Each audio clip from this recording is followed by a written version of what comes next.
monétaire, il devient le diable incarné. Nous n'avons pas le droit de parler de notre propre monnaie. On n'en débat jamais au Parlement, on refuse d'en débattre dans les plateaux de télévision, et pourtant vous pouvez débattre de l'euro sur la tribune de l'Assemblée nationale française. Et c'est pourquoi nous en faisons un débat, nous l'imposons, et je pense que dans le cadre communautaire, en tout cas les derniers développements que nous en avons, nous nous acheminons sûrement vers ces réformes que nous souhaitons tant, qui ne sauraient tarder. L'autre élément, c'est la sécurité. La présence de bases militaires étrangères au Sénégal.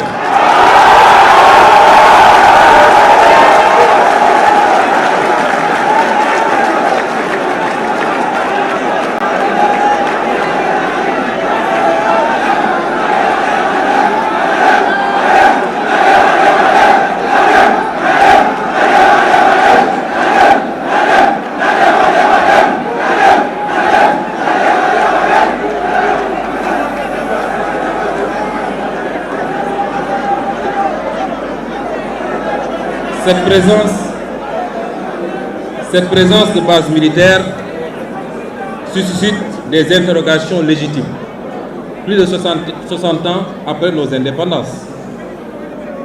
Nous devons nous interroger sur les raisons pour lesquelles l'armée française, par exemple, bénéficie toujours de plusieurs bases militaires dans nos pays et sur l'impact de cette présence sur notre souveraineté nationale et notre autonomie stratégique.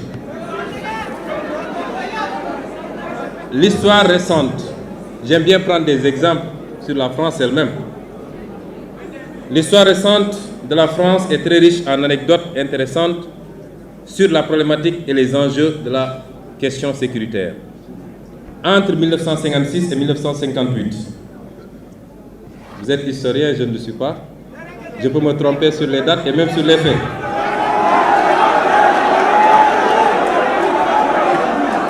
Mais entre 1956 et 1958, c'est-à-dire après la Deuxième Guerre mondiale, les Américains eurent le projet d'installer sur le territoire français un stock d'armes nucléaires et de missiles balistiques. Le projet buta sur la double question du commandement et du contrôle des missiles, dont le déploiement était admis par les militaires français comme un bon moyen d'accroissement du pouvoir dissuasif de l'OTAN. L'armée de l'air de la France jugeait alors inacceptable le principe selon lequel les escadrons de missiles balistiques resteraient sous commandement américain. Ces unités devaient impérativement être sous commandement national. Dès son arrivée au pouvoir, le général de Gaulle, encore lui, lors de la réunion de défense du 7 juin 1958, avisa que ces armes devront être obligatoirement sous contrôle français et que la France réclame le droit de donner son avis dans le déclenchement d'une éventuelle guerre nucléaire, toutes conditions jugées excessives par les Américains au point qu'un accord n'ait pu être conclu. Deuxième exemple, en mai 1966, le général de Gaulle engagea la France à se retirer du commandement intégré de l'OTAN, qui disposait alors d'une dizaine de bases militaires en France. Et la conséquence, nous la savons. Et justifia cette décision par la volonté de la France de disposer d'elle-même, volonté qui est incompatible avec une organisation de défense dans laquelle elle est subordonnée. Je réitère ici la volonté du Sénégal de disposer de lui-même, laquelle volonté est incompatible avec la présence durable de bases militaires étrangères au Sénégal. Ceci ne remet pas en question les accords de défense. Nous entretenons des accords de défense avec beaucoup de pays, les États-Unis, la Grande-Bretagne, la Chine même, je crois, beaucoup de pays. On peut avoir des accords de défense sans que cela ne justifie que le tiers de la région de Dakar soit occupé aujourd'hui par des garnisons étrangères.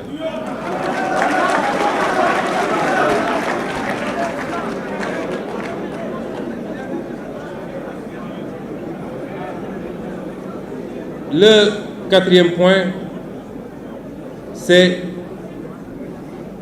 le juste gain sur nos propres ressources naturelles. Nous l'avons dit plus haut, le modèle que nous voulons pour nous repose sur une mobilisation optimale des ressources endogènes. Nous disons merci à tous nos partenaires. L'Union européenne est le premier en matière d'aide au développement. 51% de l'aide au développement vient de la zone Union européenne, dont 20% de l'Union elle-même et les 80% du cadre bilatéral. C'est une bonne chose. Mais si vous mettez en parallèle ou en contradiction cette aide par rapport à ce que nous perdons, nous, dans la relation réelle, économique, qui peut se jauger à travers l'exploitation de nos ressources naturelles, à travers les clauses des marchés publics exploités sur le pays, je peux vous assurer que nous perdons 10 fois plus ou 20 fois plus.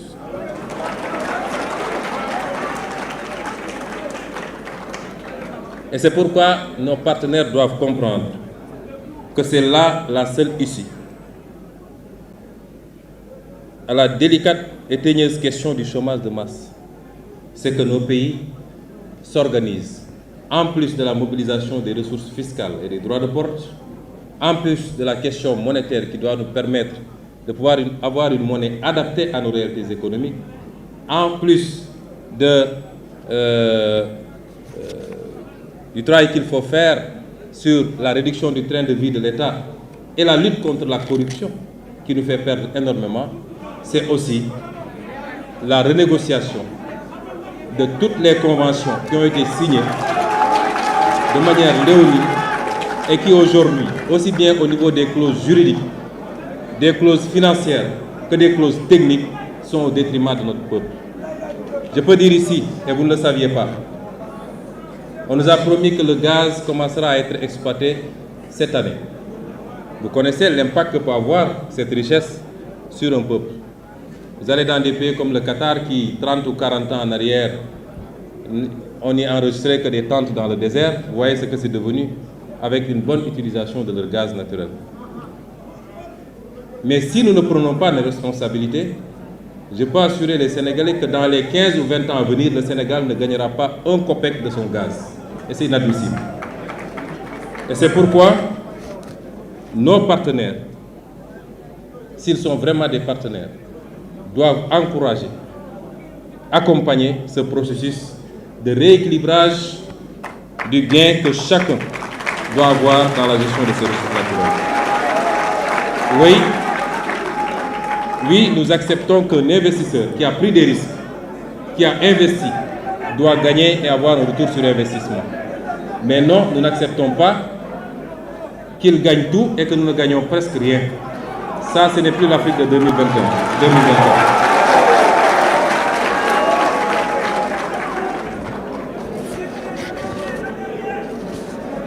J'aimerais terminer par le dernier point.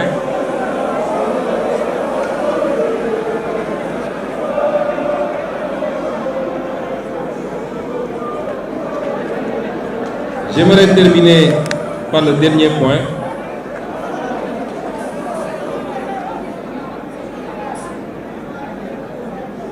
Nous disions hier, vous et moi, que nous avons énormément de convergences. Et je suis sûr que vous vous retrouvez dans tout ce que j'ai dit jusqu'à présent. Je suis moins sûr que vous allez vous retrouver dans ce que je vais dire maintenant. Mais on ne peut pas avoir une convergence parfaite, ça n'existe nulle part. Même entre nous, Sénégalais, entre nous, dans le cadre de notre parti, le PASTEF, nous n'avons pas une convergence parfaite. Et j'aimerais terminer sur un point qui relève beaucoup plus des aspects culturels, sur lesquels les échanges doivent être prudents du moins. Sur l'aspect culturel, qui relève souvent de la foi et qui déclenche beaucoup de passion, chaque peuple doit se donner les moyens de respecter les autres peuples dans leurs croyances et leurs convictions.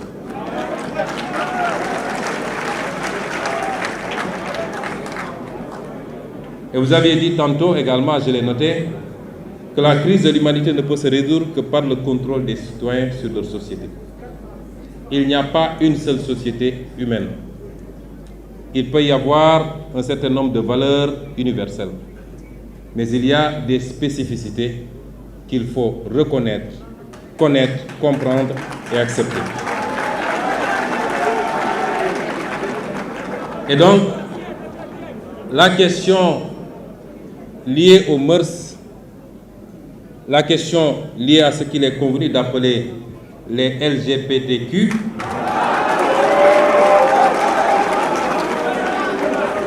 risque d'être le prochain casus belli entre le monde occidental et le reste du globe terrestre si elle continue à être posée de cette façon. Cette question subitement érigée en débat prioritaire au sein des opinions occidentales que nous respectons quand ça relève de leur réalité.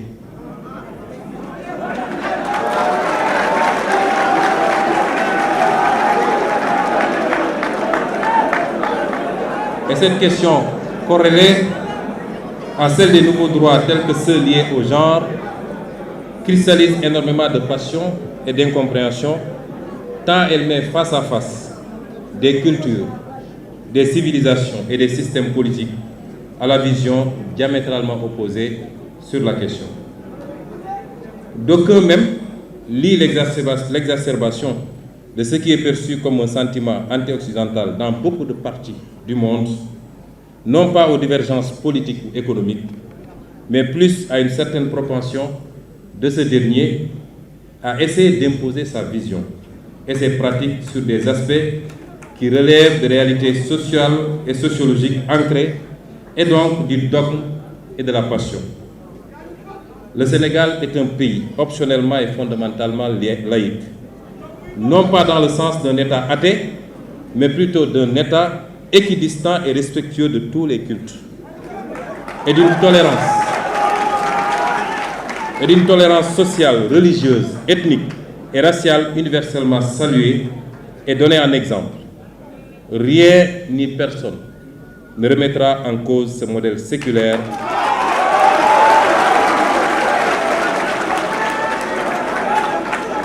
qui précède même l'avènement de l'État sénégalais moderne.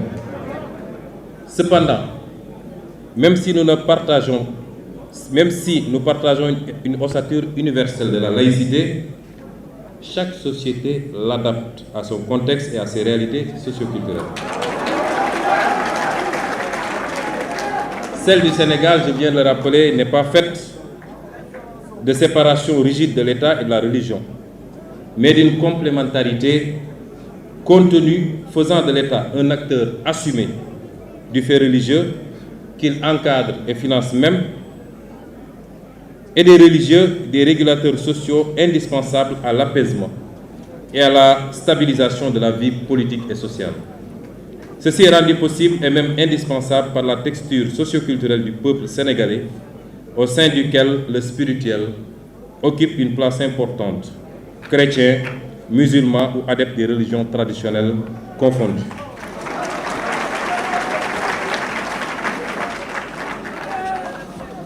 Président Mélenchon, c'est ce modèle qui explique en partie le statut exceptionnel du Sénégal et qui lui a permis de demeurer un îlot de stabilité, tout juste troublé par quelques revendications